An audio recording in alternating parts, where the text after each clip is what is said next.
नमो भगवते वासुदेवाय। भागवत पुराण नवम स्कंद 21वां अध्याय। भरतवंश का वर्णन। राजा रंती देव की कथा।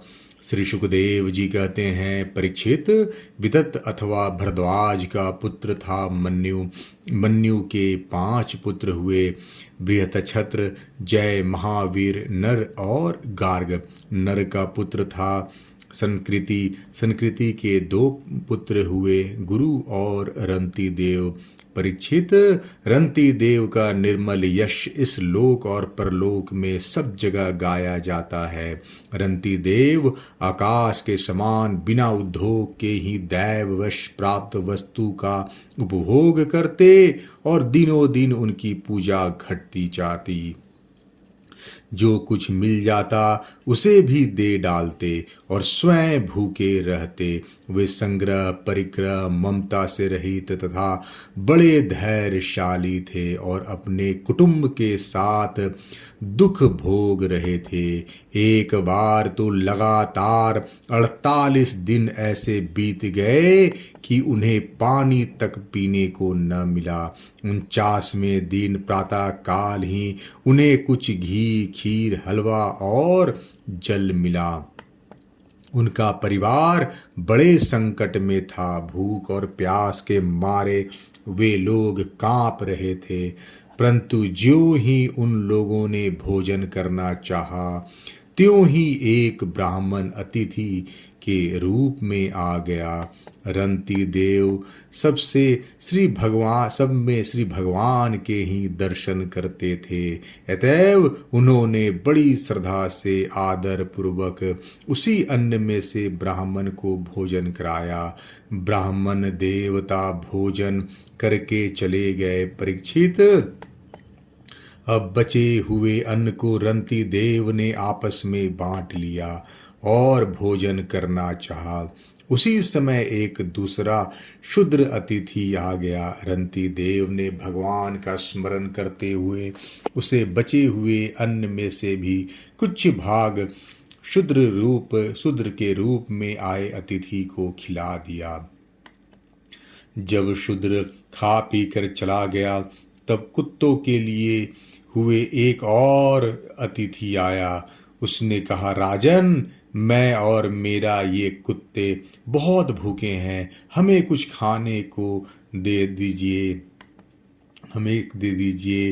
रंती देव ने अत्यंत आदर भाव से जो कुछ बचा रहा था सब का सब उसे दे दिया और भगवन्मय होकर उन्होंने कुत्ते और कुत्तों के स्वामी के रूप में आए हुए भगवान को नमस्कार किया। अब केवल जल ही बचा रहा था और वह भी केवल एक मनुष्य के पीने भर का था। वे उसे आपस में बांट कर पीना ही चाहते थे कि एक चांडाल और पहुंचा। उसने कहा, मैं अत्यंत नीच हूँ, मुझे जल पिला दीजिए। चांडाल की वह करुणापूर्ण वाणी, जिसके उच्चारण में भी वह अत्यंत कष्ट पा रहा था, सुनकर रंती देव दया से अत्यंत संतप्त हो उठे और ये अमृतमय वचन कहने लगे, मैं भगवान से 8 सिद्धियों से युक्त परम गति नहीं चाहता, और तो क्या, मैं मोक्ष की भी कामना नहीं चाहता। मैं चाहता हूँ तो केवल यही कि मैं संपूर्ण प्राणियों के हृदय में स्थित हो जाऊं और उनका दुख मैं ही सहन करूं, जिससे और किसी भी प्राणी को दुख न हो। यह दीन प्राणी जल पीकर जीना चाहता था। जल दे देने से इसके जीवन की रक्षा हो गई। अब मेरी भूख, प्यास की पीड़ा, शरीर की स्थिरता, दीनता, ग्लानि, शोक, विषाद और मोह, ये सब के सब जाते रहे। मैं सुखी हो गया। इस प्रकार कहकर रंती देव ने वह बचा हुआ जल भी उस चांडाल को दे दिया। यद्यपि जल के बिना वे स्वयं मर रहे थे, फिर भी स्वभाव से ही उनका हृदय इतना करुणापूर्ण था कि वे अपने को रोक न सके। उनके धैर्य की कोई भी सीमा नहीं है। परीक्षित, ये अतिथि वास्तव में भगवान की रची हुई माया के ही विभिन्न रूप थे। परीक्षा पूरी हो जाने पर अपने भक्तों की अभिलाषा पूर्ण करने वाले त्रिभुवन स्वामी ब्रह्मा, विष्णु और महेश तीनों उनके सामने प्रकट हो गए। रंती देव ने उनके चरणों में नमस्कार किया। उन्हें कुछ लेना तो था नहीं, भगवान की कृपा से वे आसक्ति और स्पृहा से भी रहित हो गए तथा परम प्रेम में भक्ति मात्र से अपने मन को भगवान वासुदेव में तन्मय कर दिया। कुछ भी मांगा नहीं। परीक्षित, उन्हें भगवान के सिवा और किसी भी वस्तु की इच्छा तो थी नहीं। उन्होंने अपने मन को पूर्ण रूप से भगवान में लगा दिया। इसलिए त्रिगुणमयी माया जागने पर स्वप्न दृश्य के समान नष्ट हो गई। रंती देव के अनुयायी भी उनके संग के प्रभाव से योगी हो गए और सब भगवान के ही आश्रित परम भक्त बन गए। मनुपुत्र गर्ग से शिनी और शिनी से गार्ग का जन्म हुआ। यद्यपि गार्ग क्षत्रिय था, फिर भी उसने ब्राह्मण वंश चला। महावीर का पुत्र था। दुर्तक्षय के 3 पुत्र हुए, त्रयारुणी, कवि और पुष्करारुणी। ये तीनों ब्राह्मण हो गए। बृहच्छत्र का पुत्र हुआ हस्ती, उसी ने हस्तिनापुर बसाया था। हस्ती के 3 पुत्र थे, अजमीड़, द्विमीड़ और पुरुमीड़। अजमीड़ के पुत्रों में प्रिय, मेद और ब्राह्मण आदि ब्राह्मण हुए। इन्हीं अजमीड़ के एक पुत्र का नाम था बृहद्दिशु। बृहद्दिशु का पुत्र हुआ बृहद्धनु। बृहद्धनु का बृहत्काय। बृहत्काय और बृहत्काय का जयद्रथ हुआ। जयद्रथ का पुत्र हुआ विशद और विशद का सेनजीत। सेनजीत के 4 पुत्र हुए, रुचिराश्व, दृढ़हनु, काश्य और वत्स। रुचिराश्व का पुत्र पार था और पार का पृथुसेन। पार के दूसरे पुत्र का नाम नीप था। उसके 100 पुत्र थे। इसी नीप ने छाया शुक की कन्या कृतवी से विवाह किया था। श्री सुखदेव जी असंग थे, पर वे वन जाते समय एक छाया शुक रचकर छोड़ गए थे। उसी छाया शुक ने ही गृहस्थोचित व्यवहार किए थे।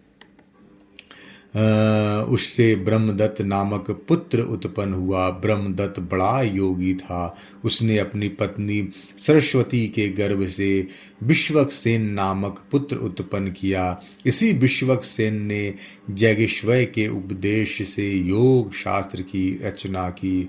विश्वक्सेन का पुत्र था उद्वक्षेन और उद्वक्षेन का भल्लाद। ये सब बृहद्दिशु के वंशज थे। दुमिड़ का पुत्र था यविनर। यविनर का कृतिमान। कृतिमान का शतधृति। शतधृति का दृढ़नेमी और दृढ़नेमी का पुत्र सुपाश्व हुआ। सुपाश्व सुमति। सुमति से शंतिमान और शंतिमान से कृति का जन्म हुआ। उसने हिरण्याभ से योग विद्या प्राप्त की थी और प्राच्य शाम नामक ऋचाओं की 6 संहिता कही थी। कृति का पुत्र नीप था। नीप का उग्रायुध। उग्रायुध का क्षेम। क्षेम का सुवीर और सुवीर का पुत्र था रिपुंजय। रिपुंजय का पुत्र था बहुरथ। द्विमीड़ के भाई पुरमीड़ का कोई संतान न हुई। अजमीड़ की दूसरी पत्नी का नाम था नलिनी। उसके गर्भ से नील का जन्म हुआ। नील का शांति। शांति का सुशांति। सुशांति का पुरुज। पुरुज का अर्क और अर्क का पुत्र हुआ भर्याश्व। भर्याश्व के 5 पुत्र थे, मुदगल, यविनर, बृहद्दिशु, काम्पिल्य और संजय। भार्गवाश ने कहा, ये मेरे पुत्र 5 देशों का शासन करने में समर्थ पंचालम है, इसलिए ये पंचाल नाम से प्रसिद्ध हुए। इनमें मुद्गल से मौदगल नामक ब्राह्मण गोत्र की प्रवृत्ति हुई। भर्याशु के पुत्र मुद्गल से यमज जुड़वा संतान हुई। इनमें पुत्र का नाम था दिवोदास और कन्या का अहल्या। अहल्या का विवाह महर्षि गौतम से हुआ। गौतम के पुत्र हुए शतानंद। शतानंद का पुत्र शतधृति था, वह धनुर्विद्या में अत्यंत निपुण था। शतधृति के पुत्र का नाम शरद्वान। एक दिन उर्वशी को देखने से शरद्वान का वीर मुंज के झाड़ पर गिर पड़ा। उससे एक शुभ लक्षण वाले पुत्र और पुत्री का जन्म हुआ। महाराज शंतनु की उस पर दृष्टि पड़ गई, क्योंकि वे उधर शिकार खेलने के लिए गए हुए थे। उन्होंने दयावश दोनों को उठा लिया। उनमें जो पुत्र था उनका नाम कृपाचार हुआ, और जो कन्या थी उसका नाम कृपी। यही कृपी द्रोणाचार्य की पत्नी हुई। 21वां अध्याय समाप्त। जय श्री कृष्णा।